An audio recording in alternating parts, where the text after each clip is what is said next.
దేవునికి స్తోత్రం కలుగును గాక. మీ అందరికీ మన ప్రభువును రక్షకుడైన యేసుక్రీస్తు నామమున నేటి దినపు శుభములు తెలియజేస్తా ఉన్నాను. ప్రార్థన చేసుకుందాం. తల వంచి ప్రార్థన చేసుకుంటూ ఈ డివోషన్ ప్రారంభం చేసుకుందాం. ఆశ్రయదుర్గమా, విమోచకుడా, గొప్ప దేవ, కార్యక్రమ గల తండ్రి, నీకు వందనాలు. మరొకసారి మీ సన్నిధానంలో ఈ డివోషన్లో పాల్గొనడానికి మీరు చూపిన కృపను బట్టి నీకు స్తోత్రాలు. 2020వ సంవత్సరం దేవా, మరి డిసెంబర్ చివరి మాసంలోకి మమ్మల్ని అందరినీ ప్రవేశపెట్టారు. గొప్ప దేవా, నీకు స్తోత్రాలు. మరి మీ సన్నిధి మాకు తోడుగా ఉంచండి. ఈ డివోషన్ ద్వారా మీరు మహిమ పొందుకుంటూ నీ దీవెన చేత మమ్మల్ని బలపరచమని యేసుక్రీస్తు పేరును వేడుకుంటున్నాం పరమ తండ్రి, ఆమేన్. ఆంధ్ర క్రైస్తవ కీర్తన నుండి 536వ కీర్తన అందరికీ కలిసి పాడుకుందాం. 536వ కీర్తన. రాజా నా దేవా నన్ను కావరావే, ప్రభు యేసు నా దేవా నన్ను కావరావే. తల్లి గర్భము బయలు వెళ్ళి నా దినము నుండి, తల్లి గర్భము బయలు వెళ్ళి నా దినము నుండి, చల్లగా సేవింప చల్లనైన మోక్షమియ. రాజా నా దేవా నన్ను కావరావే, ప్రభు యేసు నా దేవా నన్ను కావరావే. బాలప్రాయము నుండి బ్రతికి నా కాలమంతా, బాలప్రాయము నుండి బ్రతికి నా కాలమంతా, నీలాగు జీవించి నిత్యమైన మోక్షమొంద. రాజా నా దేవా నన్ను కావరావే, ప్రభు యేసు నా దేవా నన్ను కావరావే. మా గోరకై వచ్చి మా పాపములకు మాయ, మా గోరకై వచ్చి మా పాపములకు మాయ. లోకములో నా మృతిలోనే లేచి జీవయ్య. రాజా నా దేవా నన్ను కావరావే, ప్రభు యేసు నా దేవా నన్ను కావరావే. తండ్రి ప్రభుండువే సండాచెరగమకు, తండ్రి ప్రభుండువే సండాచెరగమకు. నిన్ను వేడుకతో నిత్య మోక్షంబునియ. రాజా నా దేవా నన్ను కావరావే, ప్రభు యేసు నా దేవా నన్ను కావరావే. దేవుని స్తోత్రం, హల్లెలూయా. దేవుని బిడ్డలారా, నేటి డివోషన్ కొరకు ఏర్పాటు చేయబడిన బైబిల్ పాఠములు యెషయా గ్రంథము 34వ అధ్యాయము 1వ వచనం నుండి 17వ వచనం వరకు. సువార్త పాఠముగా పరిశుద్ధుడైన లూకా రాసిన సువార్త 2వ అధ్యాయము 41వ వచనం నుండి 52వ వచనం వరకు. ఈ 2 పాఠ్యభాగముల నుండి ఏర్పాటు చేసుకున్న అంశము Messiah attracting many people. Messiah attracting many people. అనేకులను ఆకర్షిస్తున్న మెస్సయ్య.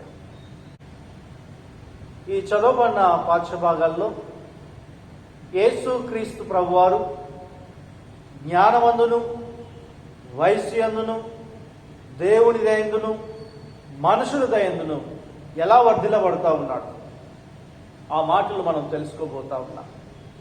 అంత మాత్రమే కాకుండా ఆయన దేవుని కృప పొందుకొని మెస్సయ్యగా తన్ను తాను ప్రత్యక్షపరచుకుంటూ ఇశ్రాయేలు విమోచకునిగా అనేకులను చీకటిలో నివసిస్తున్న వారిని, ఆత్మీయ చీకటి అంధత్వాన్ని కలిగిన వారిని చైతన్యవంతులుగా చేయటానికి, వెలుగు మార్గంలో నడిపించటానికి యేసుక్రీస్తు ప్రభు ఏ విధంగా వాళ్ళందరినీ ఆకర్షిస్తూ ఉన్నాడో నేటి వాక్యం మనకు తెలియజేయబడతా ఉంది. సాధారణంగా గమనించినట్లయితే మెరిసేదంతా మనలను ఆకర్షించేదిగా ఉన్నది. ఈ లోకంలో ఏదైతే మెరుస్తూ ఉన్నదో దానికి మనం ఆకర్షితులు అవుతాం. బంగారాన్ని మొదలుకొని వజ్రాలు, వైడూర్యాలు ఏవైతే మెరుస్తూ మనల్ని అట్రాక్ట్ చేస్తాయో వాటినన్నింటినీ మనం ఆకర్షిస్తాం, వాటినన్నింటినీ పొందుకోవాలని తాపత్రపడతాం. ఇక్కడ యేసు ప్రభువారు ఏ విధంగా వారిని ఆకర్షిస్తా ఉన్నాడంటే, ఇశ్రాయేలు విమోచకుడిగా, మెస్సయ్యగా, రక్షకుడిగా తను తాను వారందరినీ ఆకర్షిస్తా ఉన్నాడు. ఒక వెలుగు సంబంధి ఎలా జీవిస్తాడు, వెలుగు సంబంధి దేవుని ప్రత్యక్షత పొందుకున్న వ్యక్తి జీవితం ఎలా ఉంటుందో, ఆ జీవితం ద్వారా ఎవరైతే అంధకారపు ఛాయలో ఉన్నారో, ప్రాముఖ్యంగా ఇశ్రాయేలు ప్రజలు, వారు అంధకారంలో ఉన్నట్లుగా మనం చూస్తున్నాం. అంధకారమైన వారి జీవితాలను వెలుగు నింపడానికి, కాంతిమయం చేయటానికి యేసు క్రీస్తు ప్రభువారు వారిని వెలుగు ప్రయంలో నడిపించడానికి వారిని ఆకర్షిస్తా ఉన్నారు. అపోస్తలుడైన పౌలు ఎఫెసీయులకు రాసిన పత్రిక 5వ అధ్యాయము 10వ వచనంలో ఆయన మాట్లాడుతూ, వెలుగు సంబంధుల వలె నడుచుకుంటం ద్వారా మనము ప్రభు మార్గంలో ఉండడం ద్వారా ఇతరులను ఆకర్షించగలుగుతాం. ఎలా ఆకర్షిస్తామో ఆ మాటలను పౌలు గుర్తు చేస్తా ఉన్నాడు. వెలుగు సంబంధులు ఏ విధంగా దేవుడి చిత్తానికి లోబడి అనేకులను ప్రభు వైపు తిప్పడానికి, అనేకులను ఆ వెలుగు మార్గంలో నడిపించడానికి వారు ముందుకు సాగుతారో ఆ మాటలను పౌలు ఎఫెసీయులకు రాసిన పత్రికలు వివరిస్తూ ఉన్నారు. ఈ వెలుగుకున్న లక్షణం ఏంటంటే, వెలుగులో ఉన్న లక్షణం మొదటిగా బ్రైట్నెస్. ఆ రెండవదిగా వెలుగుకున్న లక్షణం ఏంటంటే రేడియంట్ ఎనర్జీ అనేది, కాంతి శక్తిని వెలుపరచడం. కేవలము ఇక్కడ మెరవటం మాత్రమే, వెలగటం మాత్రమే, కాంతిని రిఫ్లెక్ట్ చేయటం మాత్రమే కాదు, కానీ ఆ వెలుగుకున్న ప్రత్యేకత ఏంటంటే కాంతి శక్తిని వెలువరిచేదిగా ఉండాలి. ఆ వెలుగు అనేది ఎక్కడి నుంచి వస్తుందంటే, తన హృదయాంతరంగములో ఉన్న పరిశుద్ధాత్ముడు ఆ వెలుగుమయం ద్వారా, కాంతిమయం ద్వారా వారిని వెలిగిస్తున్నట్లుగా ఈ వాక్యం అనేది తెలియజేయబడుతున్నట్లుగా చూస్తూ ఉన్నాం. యేసు క్రీస్తు ప్రభు వారు కూడా అజ్ఞానం అనే చీకటిలో ఉన్న ఇశ్రాయేలు వారికి, వారి హృదయాంతరంగంలో ఉన్న చీకటిని పారదోలటానికి ఆ ప్రభువు వారిని ఆకర్షిస్తూ ఆయన వెలుగుగా, ఆ వెలుగు ఫలాలతో నిండిన గొప్ప మెస్సయ్యగా, ఆ మార్గాన్ని నిర్దేశించే వ్యక్తిగా ఆయన కనబరుస్తున్న సందర్భాన్ని చూస్తూ ఉన్నాం. ఈ విధంగా యేసు క్రీస్తు ప్రభు వారు అజ్ఞానంలో ఎవరైతే ఉన్నారో వారందరినీ కూడా ఆ ఉన్నతమైన దేవుని మార్గం వైపు నడిపించడానికి ఆయన జ్ఞానమందును, వయస్సు యందును, దేవుని దయందును, పెద్దల దయందును వర్ధిల్లబడుతున్నట్లుగా చూస్తా ఉన్నాం. అటువంటి వర్ధిల్లపాటు పొందుకోవాలంటే అంధకారం అనే చీకటిని విడిచిపెట్టాలి. అందుకే ఆ భక్తుడైన సిమియోను దేవుని సన్నిధానంలో ఎప్పుడైతే యేసు క్రీస్తుని 8వ ఏట తీసుకొచ్చారో ఆయన ఎంతో గొప్పగా ఒక చక్కటి గీతాన్ని ఆలపిస్తూ ఉన్నారు. ఇశ్రాయేలుకు కలగబో రక్షణ నేను కనులారా చూస్తున్నా. ఆ రక్షకుడు ఆ వెలుగును ప్రసరింపచేసే వ్యక్తి, వారికి ఉన్న అంధకార స్థితిని, అజ్ఞానం అనే స్థితిని పారదొలగల వ్యక్తి మీరే మెస్సయ్య అని ఆ గొప్ప మాటలను తెలియజేస్తా ఉన్నాడు. యేసు క్రీస్తు ప్రభువారు అనేకులను ఆకర్షించడానికి గల కారణం ఏంటంటే ఆయన జ్ఞానమందును వర్ధిల్లబడతా ఉన్నాడు. దైవ జ్ఞానము చేత నింపబడ్డ వ్యక్తిగా ఉంటా ఉన్నాడు. నజరేతు ప్రాంతం నుండి యోసేపు మరియలు 30 మైళ్ళు ప్రయాణం చేశారు. ఈ 30 మైళ్ళు ప్రయాణం చేసి యెరూషలేం చేరుకున్నారు. యెరూషలేములో పస్కా పండుగ జరుగుతూ ఉన్నది. ఈ పండుగ ఆరాధనలో వాళ్ళు పాల్గొన్నారు. ఈ పండుగ ఉత్సవంలో వారు సంతోషంగా పాల్గొంటున్నారు. ఈ పాల్గొన్న తరువాత ఈ యొక్క ఉత్సవాన్ని వారు ముగించుకొని తిరిగి వారు నజరేతుకు ప్రయాణమే వెళ్తున్నప్పుడు ఒక దిన ప్రయాణం తరువాత యేసు వారితో లేడని వారు తెలుసుకొని ఆయన వెతకడం ప్రారంభించారు. ఆయన వెతుకుతూ యెరూషలేంకి వచ్చారు. యెరూషలేం దేవాలయంలో ఆయన వెతుకుతున్నప్పుడు అక్కడ ఆయన కనుగొన్నారు. అక్కడ వారు కనుగొన్నప్పుడు యేసు వారు చూస్తున్నప్పుడు ఆయన చేస్తున్న పనులు ఏంటంటే, ఆయన దేవాలయంలో ఉన్న బోధకుల మధ్య ఉండి వారితో మాట్లాడుతూ వారిని ప్రశ్నలు అడుగుతూ వారితో కూర్చొని సంభాషిస్తున్నప్పుడు ఆ సంభాషణ వింటున్న తల్లిదండ్రులు ఆశ్చర్యపోతా ఉన్నారు. తల్లిదండ్రులు మాత్రమే కాదు, కానీ ఆ బోధకులు కూడా, దేవుని ఆలయంలో ధర్మశాస్త్రపు బోధకులు కూడా యేసు క్రీస్తు అడుగుతున్న ప్రశ్నలు, ఆ ప్రశ్నలను వారు వింటూ వారు ఎంతగా ఆశ్చర్యపోతున్నారంటే, ఇతనికి ఇంత జ్ఞానం ఎక్కడ, ధర్మశాస్త్రంపై ఇంతటి పాండిత్యాన్ని ఎలా సంపాదించగలిగారు, ఇంతటి జ్ఞానాన్ని ఎలా సంపాదించుకోగలిగారని ఆశ్చర్యపోతా ఉంటారు. యేసు క్రీస్తు కాలంలో ప్రాముఖ్యంగా రోమా రాజ్యం అంతా కూడా ఆ పాలస్తీనా ప్రాంతాన్ని పాలిస్తున్న సందర్భం. ఈ రోమా రాజ్యములో అనేక జాతుల వారు ఉన్నారు. రోమి యొక్క ఎంపైర్లో అనేక జాతుల వారు ఉన్నప్పుడు ఈ జాతుల వారందరికంటే యూద, ఇశ్రాయేలు జాతుల వారు, వీరు ఆ అక్షరాస్యులుగా, వారు ఎడ్యుకేటెడ్ పీపుల్గా చూస్తున్నారు. బాల్యము నుండే దేవుని మాటలు నేర్చుకునేవారుగా, దేవుని వాక్యాన్ని నేర్చుకునేవారుగా వారు అంటున్నారు. ద్వితీయోపదేశకాండం 6వ అధ్యాయంలో ఆ దేవుడైన యెహోవా ఇశ్రాయేలు ప్రజలకు, వారి పిల్లలకు ఏదైతే బోధిస్తున్నాడో, మీ పిల్లలు ఏ విధంగా దేవుని మాటలు నేర్పాలో, ఆ మాటలు నేర్పాలని చెప్పిన ఆ శమ అనే ప్రార్థన వారి జీవితాల్లో ఏ విధంగా దోహదపడుతుందో చూస్తా ఉన్నాం. ఈ రోమా సామ్రాజ్యంలో ఎడ్యుకేటెడ్ పీపుల్గా ఇశ్రాయేలు మాత్రమే ఉన్నారు, ఎక్కువ శాతం. యేసు క్రీస్తు ప్రభువారు కూడా తన బాల్యంలోనే దేవుని ధర్మశాస్త్రాలు నేర్చుకోగలిగాడు. ఆయన చదువుటి అందును, వాక్యం బోధించుటి అందును ఆయనకున్న ఆసక్తి, ఆయన ప్రభు పరిచయ పట్ల ఆయనకున్న ఆ చక్కటి ఆసక్తిని గురించి పరిశుద్ధుడైన లూకా సువార్త 4వ అధ్యాయం 16వ వచనం చూడగలుగుతా ఉంటాం.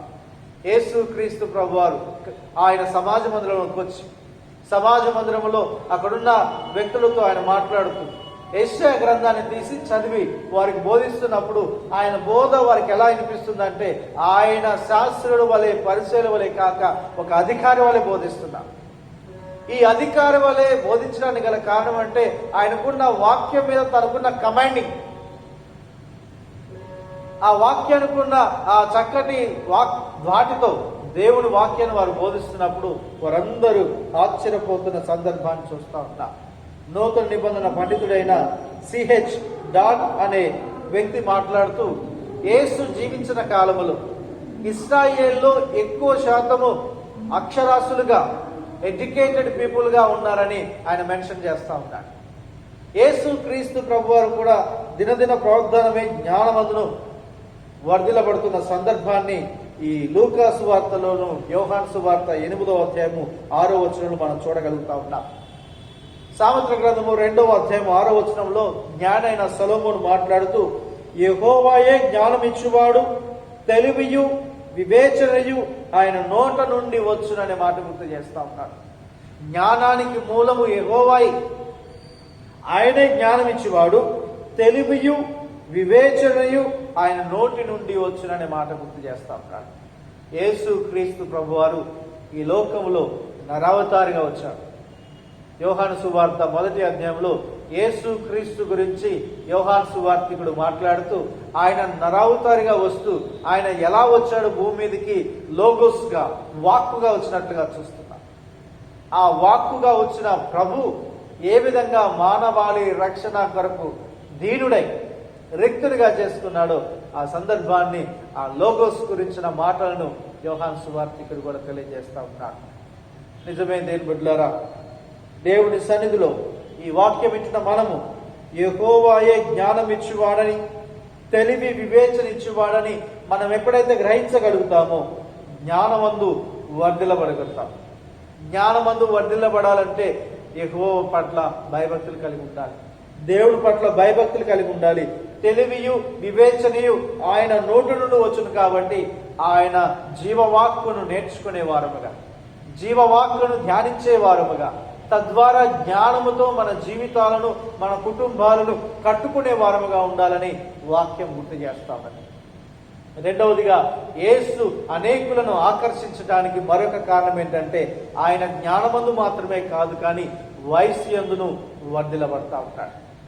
ఏ వయసు యందును ఏ పనులు చేయాలో క్రీస్తు ఆ వయసు తగినట్టుగా కార్యాలు చేస్తూ ఉంటాడు. యేసు క్రీస్తు ప్రభువారు అనేకులను ప్రభావితం చేస్తూ ఉన్నారు. అనేకులను ప్రభావితం చేస్తూ యూదయ సంప్రదాయ ప్రకారం బాలుడైన యేసు క్రీస్తు ప్రభువారు 12 సంవత్సరాల వయస్సు ఉన్నప్పుడు ఆయన యెరూషలేంకు వచ్చి పండుగలో పాల్గొన్నాడు. ఇక్కడ యూదయ సంప్రదాయంలో 12 సంవత్సరాల నుండి 13వ సంవత్సరంలో అడుగుడే వ్యక్తిని, ఆ యుక్త వయసులో ఉన్న వ్యక్తిని ఆ పరిపూర్ణమైన వ్యక్తిగా, లేక వారిని ఎలా పరిగణిస్తారంటే వారిని ఒక వ్యక్తిగా గుర్తిస్తారు. బాలుడిగా కాకుండా ఒక వ్యక్తిగా వారిని గుర్తిస్తారు. బాల్య దశ నుండి యుక్త వయసుకి ఎప్పటికి వచ్చాడు. ఆ యుక్త వయసుకు వచ్చిన తరువాత ఈ 13 years అప్పుడు వారు ఆ యూదులైన పిల్లలను బాలుడు అనకుండా ఒక వ్యక్తిగా, మనిషిగా గుర్తించడం ప్రారంభిస్తారు. ఈ 13 years అప్పుడు వారు చేసే పని ఏంటంటే ఆ పిల్లలకు వారి యొక్క కుటుంబంలో ఉన్న తండ్రి శిక్షకుడుగా, వారికి బోధకుడుగా వారికి అనేక విషయాలు బోధిస్తారు.